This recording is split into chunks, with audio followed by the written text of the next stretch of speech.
கடகராசி கடக லக்ன அன்பு சொந்தங்களுக்கு வணக்கம். நான் உங்க அஸ்ட்ரோ புவனேஸ்வரி பேசுறேன். கடகராசியை பொறுத்தவரையும் யார் இவங்க? நீங்க எப்பேற்பட்ட குணம்? என்ன மாதிரி விஷயத்தை எப்படியெல்லாம் செயல்படுத்த போறீங்க?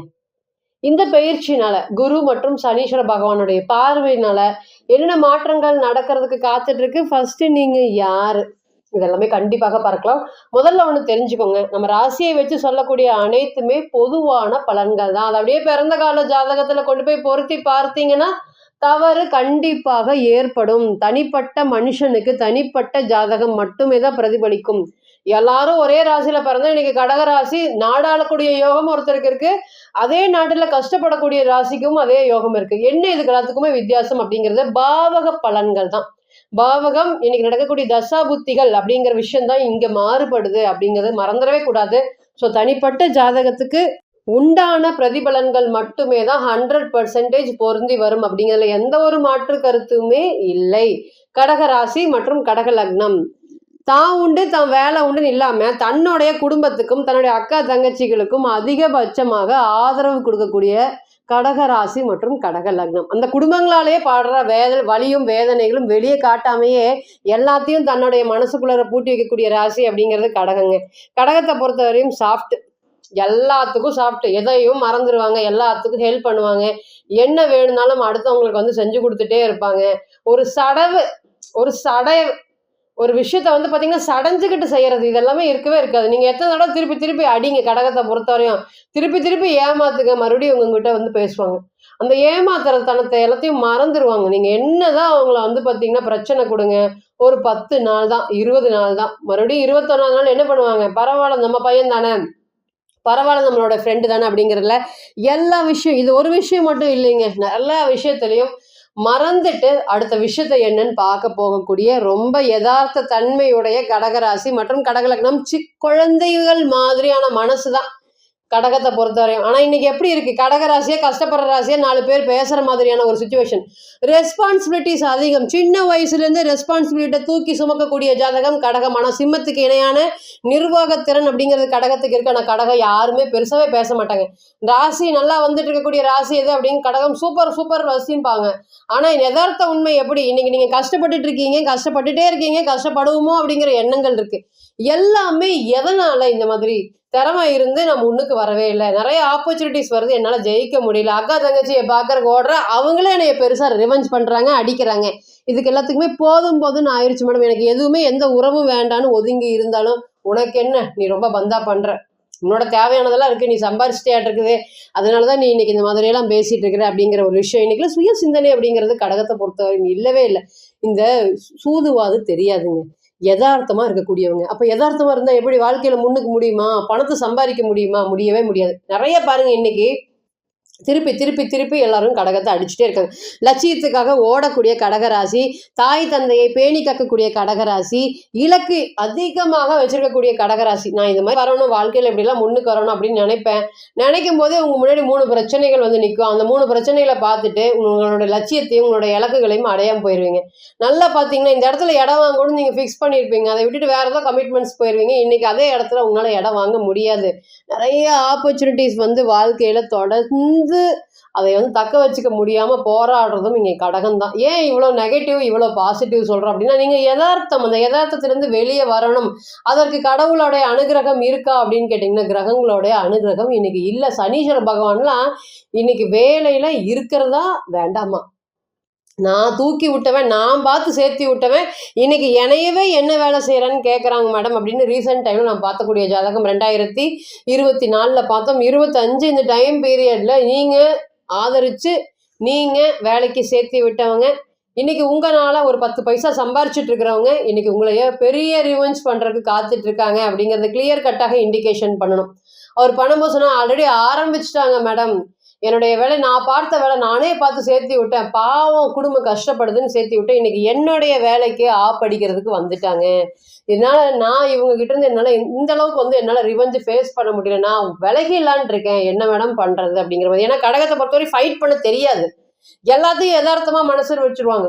இவங்களே 10 நிமிஷம் பார்த்தீங்கன்னா இன்னைக்கு அடி வாங்கி இன்னைக்கு மனசு ரொம்ப ரணகலமாக இருக்குங்கிறதா சொல்லணும். இன்னைக்கு அதுவும் பிறந்த கால ஜாதகத்துல கேது இப்போ 1989 1990 இந்த பிறந்த ஜாதகத்துல இந்த மாதிரி கேது காம்பினேஷன் இருக்கவங்க இன்னைக்கு வந்து வாழலாமா வேண்டாமா, இவ்வளோ பெரிய நல்ல ராசி யதார்த்தமா இருக்கிறவன் இன்னைக்கு இந்த மாதிரி ஒரு முடிவு எடுத்துட்டானே அப்படின்னு வருத்தப்படுற மாதிரியான சுச்சுவேஷன் தான் இன்னைக்கு இந்த ராசியை பொறுத்தவரையும் போயிட்டு இருக்கு.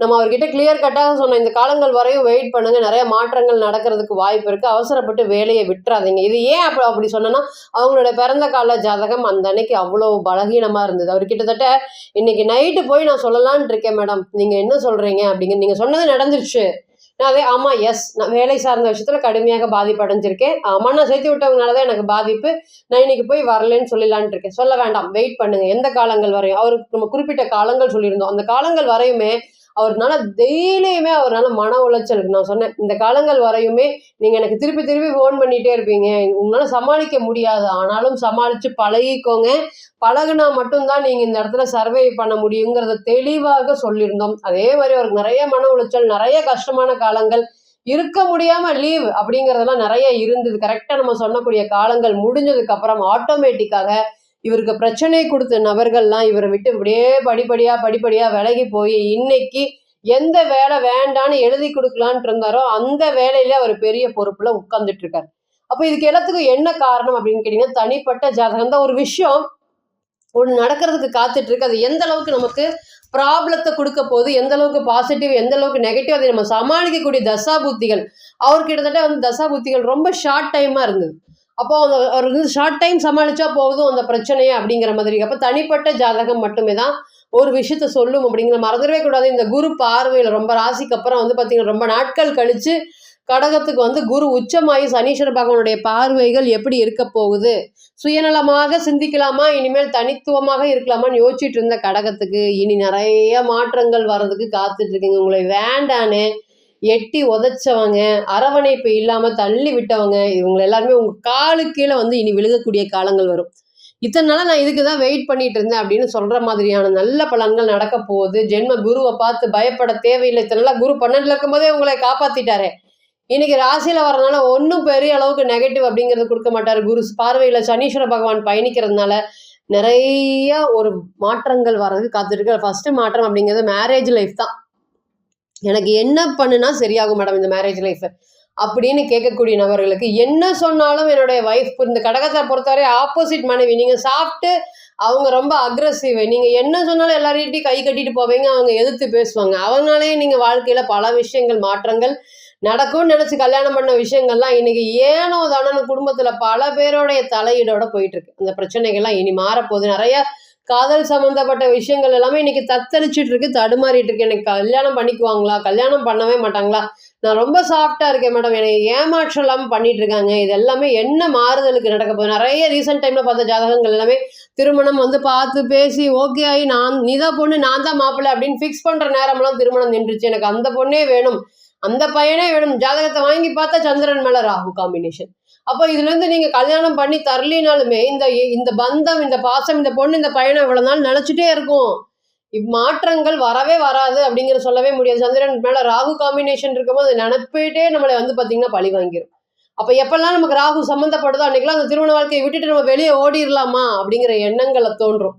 அப்போ இந்த நேரம் வரையும் வெயிட் பண்ணுங்க அப்படின்னு சொல்லிட்டு இருக்கவங்களுக்கு இனி வரக்கூடிய காலங்களில் திருமணம் சம்மந்தப்பட்ட இருக்கக்கூடிய நெகட்டிவான பிரச்சனைகள் எல்லாமே படிப்படியாக விலக போகுது. கடந்த கால துரோகங்கள் மட்டுமே கேரி ஃபார்வர்ட் பண்ணிட்டு இருக்கக்கூடிய கடகராசிக்கு இனி துரோகத்தை மடந்து பொருளாதார முன்னேற்றத்தை நோக்கி ஓடக்கூடிய காலமா இருக்கும். நிறைய இஎம்ஐல கடன் ப்ராப்ளம் எல்லாம் ஃபேஸ் பண்ணியிருக்கீங்க. உங்களுக்காக வாங்குனீங்களா? இல்லவே இல்லை. அடுத்தவனுக்காக வாங்குனீங்க, அடுத்தவங்களுக்காக வாங்கி கொடுத்தீங்க.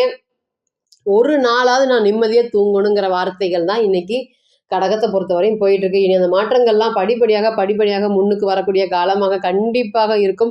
வாழ்க்கையில நிறைய மாற்றங்களும் வேலை தொழில் சார்ந்த மாற்றங்களும் இந்த நேரத்துல கண்டிப்பா நிகழ்றதுக்கு காத்துட்டு இருக்கு. குருவுடைய பயிற்சி உங்க எல்லாருக்குமே தெரியும். கிட்டத்தட்ட 1.5 வருட காலங்கள் குரு வந்து கடகத்திலேயே பயணிக்க போறாரு. உச்சம் பலம். அப்ப என்ன அப்படிங்கிறேன்னு எதையுமே ஸ்ட்ராங்கா கொடுக்கறதுக்கு தைரியமாக இருக்காரு. லட்சியத்துக்காக ஓடக்கூடிய உழைப்பாளிகளுக்கு இந்த நேரம் ஒரு தலை சிறந்த ஒரு யோகத்தையும் ஒரு மாற்றத்தையும் கொடுக்கக்கூடிய காலமா இருக்கும். கடவுள் நம்பிக்கை எல்லாமே இந்த காலத்துல ரொம்ப அதிகரிக்கும். என்னைக்கெல்லாம் வந்து பெரிய பொருளாதாரத்துல பாதிப்புகள் அப்படிங்கிறது இருக்கோ அந்த அன்னைக்கு வந்து பாத்தீங்கன்னா பெரிய நெகட்டிவ் அப்படிங்கிறது தலைக்கு வந்து தலப்பாவோட போச்சு, இந்த பிரச்சனை இதோட முடிஞ்சுது, எனக்கு கடவுளுடைய அனுகிரகம் இருக்கு. இத்தனை நாளா அந்த மாதிரி எந்த ஒரு விஷயம் இல்லை. 12ஆம் இடத்துல இருக்கு, ஸோ உடம்பு சரியில்லைனா மட்டும்தான் கடவுளை நினைப்பீங்க. மற்ற எந்த நேரத்துலையும் கடவுள் நினைக்க மாட்டீங்க. இன்னைக்கெல்லாம் இனிமேல் வரக்கூடிய இந்த டிரான்சிட் அப்படிங்கிறது 24 மணி நேரம் கடவுள் சார்ந்த எண்ணங்களும், நம்ம யார் யார் வஞ்சித்தாங்களோ அவங்களெல்லாம் திருப்பி வந்து காலில் விழ வைக்கணும் அப்படிங்கிற ரிவெஞ்ச் அது எல்லாமே குறைஞ்சு இனி வீட்டில் மதிப்பு மரியாதை கௌரவம் கொடுக்கக்கூடிய காலமாக இருக்கும். செய்ய தொழில வேலையில் வந்து நிறைய அங்கீகாரம் கிடைக்கக்கூடிய காலமாக கண்டிப்பாக இருக்கும்.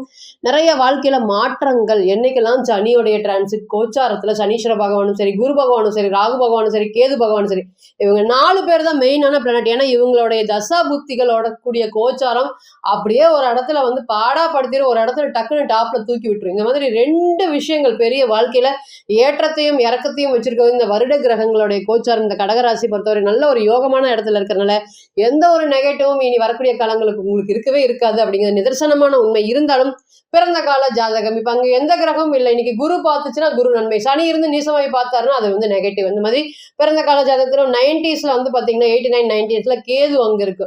அப்படி கேது அங்க இருக்கும்போது நிறைய மாற்றங்கள் வர்றதுக்கு, கடன் அதிகமாக ஆகிறதுக்கு வாய்ப்பு இருக்கு. இப்போ கடன் அதிகமாகுமா, வளர்ச்சிகளை கொடுக்குமா, இந்த மாதிரி பல விதமான கேள்விகளுக்கு தனிப்பட்ட ஜாதகம் மட்டுமே தான் பதில் சொல்றதுக்கு கடமைப்பட்டிருக்கு. மறந்துடவே கூடாது.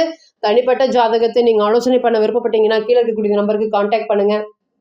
நான் வணங்கக்கூடிய நரசிம்மர் உங்க எல்லோருக்குமே நல்ல வளமான வாழ்க்கை ஏற்படுத்துறேன் நான் நிச்சயமா பிரார்த்தனை பண்ணிக்கிறேன். மீண்டும் ஒரு பதிவில் உங்களெல்லாம் சந்திக்கும் வரை உங்களிடமிருந்து விடை பெறுவது உங்கள் அஸ்ட்ரோ புவனேஸ்வரி. நன்றி, வணக்கம்.